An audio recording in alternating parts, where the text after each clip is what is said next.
Just so we're all on the same page here, none of us are mentally prepared for another snowstorm, right? Yet here we are. I'm Sarah Sanchez, and here's what I did today. First stop, Dunkin' Donuts before we went to Costco. And yeah, it was pretty busy. You should have seen the line at the liquor section. It was hysterical.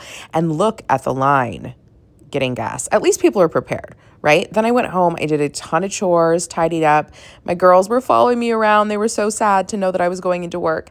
I also packed an overnight bag in the event that I stayed at the hotel downtown that's close to the station. A lot of my coworkers were. Sunday's newscast was powered by Diet Coke. It got me through the night, let me tell you. Our meteorologists were so hard at work on Sunday before the blizzard hit. They were streaming most of the day on Fox 61 Plus. A storm of this magnitude is sort of an all hands on deck situation. So here are all of our reporters and where they were stationed across the state, like Valerie down at the shoreline. And here's our control room. We also have a full staff in the control room. Everyone was working super hard to get streaming online. Shameless plug, because people are always like, well, I don't have TV, I don't have cable. Yeah, you don't need it with Fox 61 Plus. There's Tim, there's Spencer. Hey guys. And Valerie was on CNN. Take a look at her live shot. Wait for it. Wait for it. Oh, there she is. Valerie, hello. Oh my gosh, her poor hair. Oh my gosh. I think she was standing outside too long. And honestly, what's a storm without all of the snacks?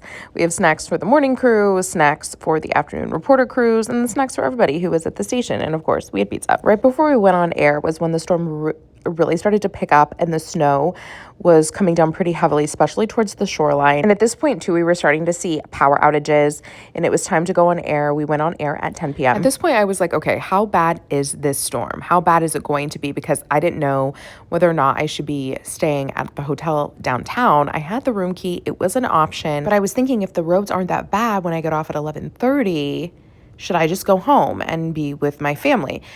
Well, I anchored the 10 and the 11, both with Brett, and the entire time I was thinking, like, gosh, should I just go home? Take a look at the streets of Hartford during the storm. It doesn't look too bad on the ground, but when I was driving, it was just a lot of blowing snow, poor visibility, slippery roads. Also, my windshield wipers were starting to get really frozen.